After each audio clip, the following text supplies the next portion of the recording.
the 2010s, I enjoyed music, like, a lot. My music taste shifted from that of a middle schooler who enjoyed the pop hits that were the artists who are no longer relevant, to emo-induced Weezer angst during my primetime teenage years, to my recent buzz with the hip-hop and R&B genres. But during the 2010s in particular, I learned to appreciate the album, from the complex stories and concepts that they could tell, to the relatability of them in regards to what was currently taking place in my life at that moment. These are my own personal favorite albums of the decade from 2010 to 2019. Albums that truly spoke to me and that I also think really define the decade. I will be choosing one album per year, so it's a sure thing that not all of your favorite albums will be on this list. Also a limit of one artist per album. No one artist can dominate the entire list. We likely don't have the exact same music taste, and that's honestly a-okay. I would actually like you guys to tell what your favorite albums have been for this decade in the comment section below. I read most of the comments, so please do. Anyways, let's get this list started.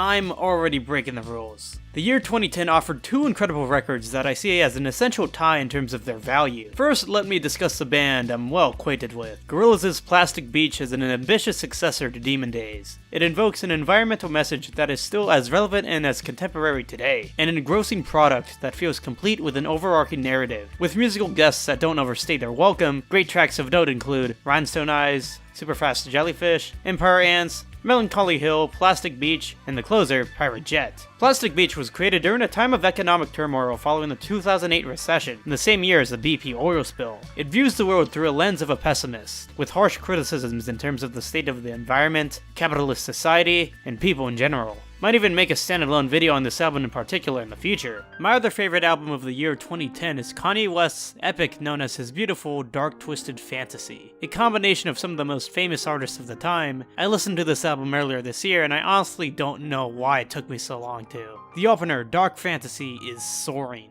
The theme of conflict with corruption that consumes the entire record, damn, it's so good. In terms of background, the album was released in an era where Kanye was viewed as controversial following his interruption during Taylor Swift's VMA's acceptance speech. Small beans to his most recent controversies, I know. This album started Kanye's takeover and massive influence throughout the decade. The best tracks for me include Dark Fantasy, Power, All of the Lights, Monster, Lost in the World, and Who Will Survive in America. A definite must listen to if one wants to start getting into the hip-hop genre. It's funny, shocking, and may boost your ego a little bit due to its high self-esteem themes.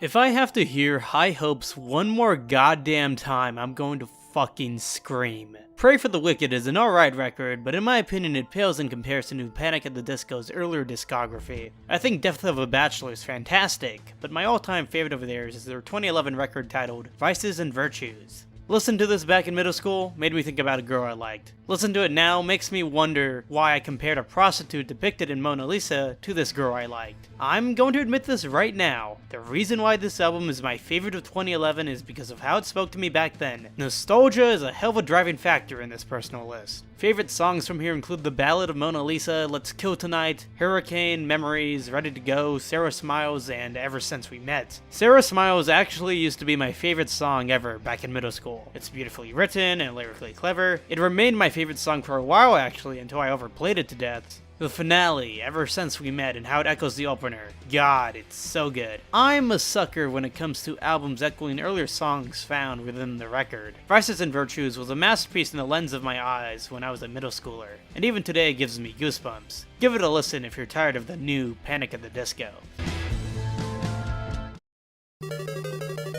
On my favorite albums list on Twitter, I failed to mention one for 2012 in particular because, well, I couldn't think of one. I hadn't and still haven't listened to many albums from that year. I know there are some good ones I should give a listen to and will do so in the future, it's just I need time to fully appreciate the album, to listen and re-listen to it again, discover its themes and complexities. If I listened to Frank Ocean's Channel Orange, for example, just to place it on the list, I'd be lying to you guys and myself about my true thoughts on the record, as I would have not given myself time to create my true thoughts on it. So for 2012, I thought hard. And then eventually I recalled an album I did listen to from 2012 that I thoroughly enjoyed and had frequently re-listened to during my high school days.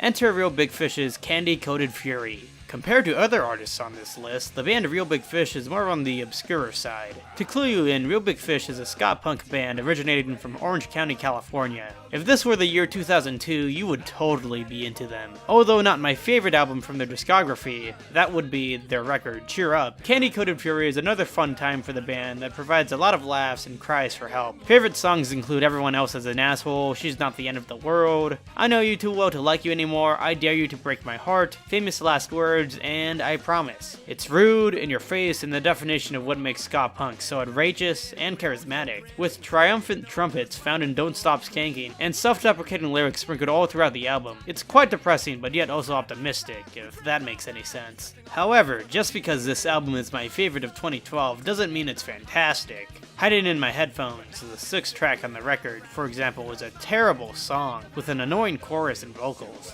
In reality, the album is like a 7 out of 10 that so happened to be the best thing or really the only thing that I remember listening to from that year. One last thing, the final track on the record sounds so eerily similar to the Wii Sports theme, it fucks with my head.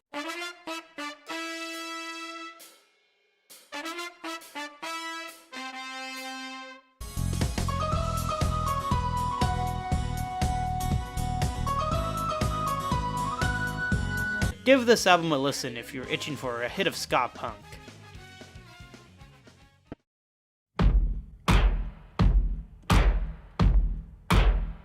Anthony Fantano may hate this record, but the critics love it, and for me personally, I absolutely adore it. Arctic Monkeys' AM is confident and dark, and perhaps one of the greatest rock records in recent memory. An easy-to-listen-to album that was one of my breakthroughs into the indie rock genre back in the day. Mostly every song is catchy enough for mass appeal. It's no wonder that Do I Wanna Know, the album opener, was such a hit on the radio back in 2013. Favorite songs include Do I Wanna Know, Are You Mine, Arabella, Party Anthem, Why Do You Only Call Me When You're High, Knee Socks, and I Wanna Be Yours. All of these songs explore the dark sex and girl-crazed world of a rock star, from sexual temptation to after parties and terrible decisions made that the protagonist of the album ends up regretting in the morning. It's one of those nighttime type of albums, if you know what I mean. You know, the type of album that you listen to while in your car alone at 11:45 p.m. and taking a long drive through a canyon, thinking about that one girl you really like. That's when those type of albums hit the listener the hardest. Relatable isn't the half of it. Everyone has had an Arabella. That one person who has managed to tap into the listener's mind and soul with their existence. Knee Socks, the 11th song on the record, is described by many as a sexy song. And it is. The guitar riffs and bass drums at the start of the track bulk up this point. The imagery within the lyrics sells it. I Wanna Be Yours, the final song, is about getting accepted by their one and only in their mind. The entire album that exhibits the idea of confidence and sexual deviation ends up with the yearning to hold on to someone. Because at the end of the day, according to the album, sex is cool,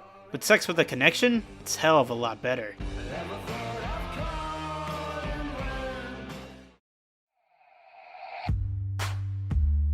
During high school, I was closeted when it came to certain music I liked. It wasn't until I met my friend Danny when I learned to like what you like, and not to be ashamed of it. Eventually, Danny introduced me to his favorite artist, Taylor Swift. I soon went through her entire discography and learned to thoroughly enjoy her music as well. The AMA's Artist of the Decade winner, Taylor Swift, makes it on my list with her synth pop known as 1989, released in 2014. Almost every single released for this record is hella catchy. A more mature album compared to her previous outing with a sharper focus on romantic struggles, and even self-deprecation on Swift's part in songs such as Blank Space and Shake It Off. Although not my favorite pop artist, nor even my favorite synth pop album of the decade, that would be Carly Rae Jepsen and her 2015 album Emotion, Swift does a suffice enough job in 1989 to keep me hooked until the end. Favorite songs include Welcome to New York, Blank Space, Style, Shake It Off, Wildest Dreams, and Clean. The themes of the album include a satirical look on how the media viewed her before this record. This includes the notion that she was boy-obsessed, crazy, and a terrible person. Its consistent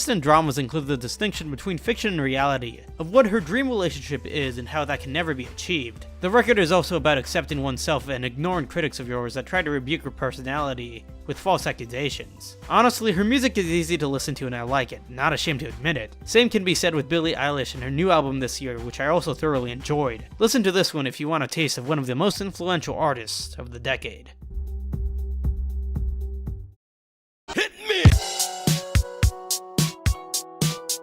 Following a period of feisty race relations attributed by the shooting of Michael Brown and the death of Trayvon Martin, a series of protests sprang up across the United States. Said unrest revealed a spontaneous debate that had its height during the mid-2010s and is still being argued about to this day between law enforcement, African Americans, and the militarization of authority. In the midst of all this drama, a politically charged record that took activism at its helm was released by Kendrick Lamar, titled To Pimp a Butterfly. To Pimp a Butterfly is marvelous, with themes encompassing race relations, geographical indoctrination, and discrimination. Kendrick Lamar's massive personality provides an excellent narrative that commentates on the race issues of long ago to the present, in a clever and sophisticated way. A jazz-induced flavor that takes a look at existence, depression, and suicidal thoughts. The album is both a critique of Compton, but also the United States as a whole. Kendrick has survivor's guilt in this album, with his newly established fame, knowing that he was one of the lucky few who managed to escape from Compton due to his hard work and dedication. The tracks in this record, oh my god. Wesley's Theory is a dark opener that sets the mood for the entire album with its wild turns and various twists. It is my favorite track on the album by far, and one of my favorite openers of all time. The tracks for free, King Kunta, Alright, I, and Mortal Man, they're extravagant, exploring the realities of black politics. Other themes for this record include stardom and how difficult it can be to keep its flame lit, not to mention all the new pressures that come with said fame.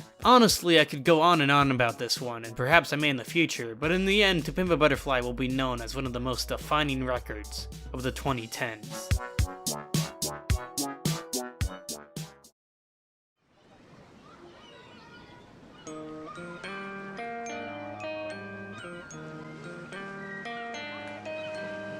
What a decade to go through adolescence, right? A decade in which the smartphone dominated the landscape and memes were even more prevalent and mainstream than ever before. The entire pop culture that was the 2010s can almost tire someone out. In Weezer's White Album, the record asks you to forget all of that and enter Rivers Cuomo's nostalgic venture through his own adolescence. Weezer's White Album is a complete return to normal for the band, but even despite that, a fantastic beach record regardless of their past discography. A lens of what a summer in Southern California looks like under Weezer. It's both optimistic and pessimistic. It's happy, but it's also sad. Essentially, the album sounds like the Beach Boys, but if the Beach Boys were in an alternative rock band, and also way more self-deprecating about themselves. Favorite tracks include California Kids, a soaring opener that sounds like it belongs in the 90s with their Blue Album, with how good it is. It has a strange music video in which Rivers Cuomo is doing God knows what.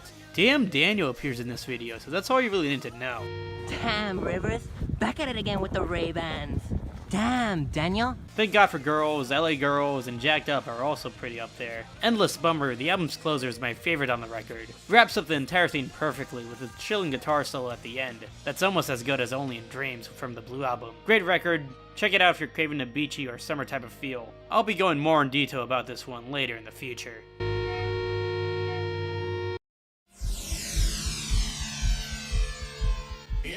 The 2010s are going to be defined by a slew of aspects, but one of them is going to be its humor. As I mentioned before, memes became as prevalent as ever due to the internet, and their lifespans contributed to their worth. Cicierega knew this well when he mixed his 2017 record, Mouth Moose. Throw the meme stuff to the side and you still get a record that has a lot of worth and is actually catchy and cleverly put together, which is more I can say to some other mashup artists. Sorry, Silva Gunner. The record is structured well, it's smooth and doesn't seem forced or out of key in many of its aspects. It's honestly quite impressive. Fantastic songs include the starting line, ACVC, Busting, Smooth, Mouth Pressure, Shit. I'm not joking, there is actually a song called Shit in this record. Smooth is insane, best track on the album in my opinion. It's hilarious, catchy, and a bop to play while doing cardio at the gym. It always gets me hyped up. If you're looking for something more when it comes to meme mashup songs, give this one a listen. It's one of the best out there and celebrates the most humorous of the decade.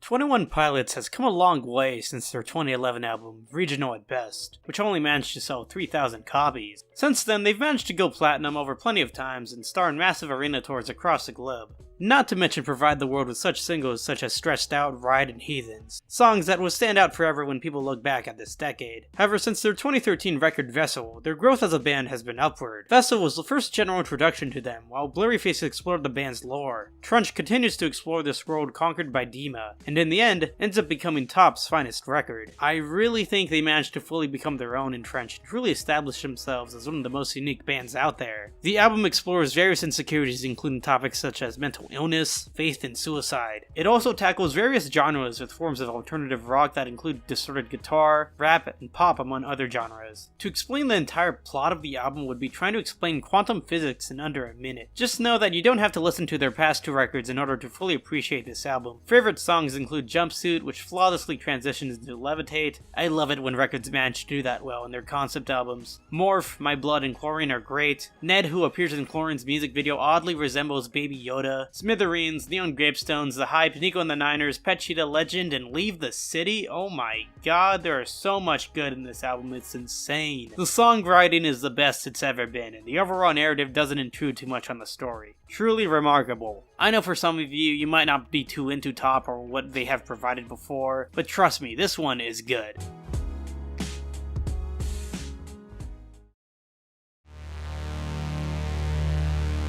Tyler, the Creator, has been through a lot these past 10 years. What with starting off this decade with his 2011 record Goblin, which was in your face and rude and bombarded the listener with an explosive personality, it's quite remarkable to even think that Igor, his 2019 album, even exists. But much like the rest of the world, this decade has changed everyone for the better or for the worse. And for Tyler, it's for the absolute best. Igor caps off the decade with a story about love and loss, about loving someone so much and them not loving you back in the end. A record about a breakup and a rocky relationship. IGOR'S Tyler's growth as an artist and as a human being, with production that is even more polished than Flower Boy, and lyrics that show vulnerability. If I had to compare its themes, it would be a mix of Weezer's Pinkerton and Gorillaz' The Now Now. The best songs for me personally include Igor's theme, which sets the dark and melancholy mood of the album and starts with a long distorted bass that lasts for 24 seconds. I know, it's distorted bass, but it's so fucking cool. I think Running Out of Time, New Magic Wand, Gone Gone, Thank You, I Don't Love You Anymore, and Are We Still Friends? All of them have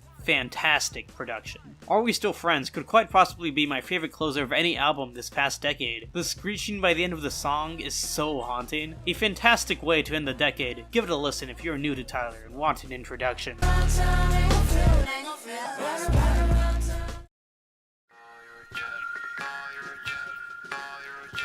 Music during the 2010s helped define the soundtrack for this decade. With its many twists and dramatic moments, music was an escape away for many. If I had to rank these albums and to choose one that was my favorite and represented a cultural moment in our shared history, it would be Kendrick Lamar's To Pimp a Butterfly. But that's not to say any of these albums are incredibly less in comparison to that album. All of these records have a lot of good in them, and if you take one recommendation, I bet you'll have a great time listening to them. Thanks for watching, everyone, and if you're new to the Zeepster channel, hit subscribe. It helps out a lot. Now, before I ring this year out, there's one more thing I need to do. See you on New Year's Eve for the end of 2019 and the end of the decade.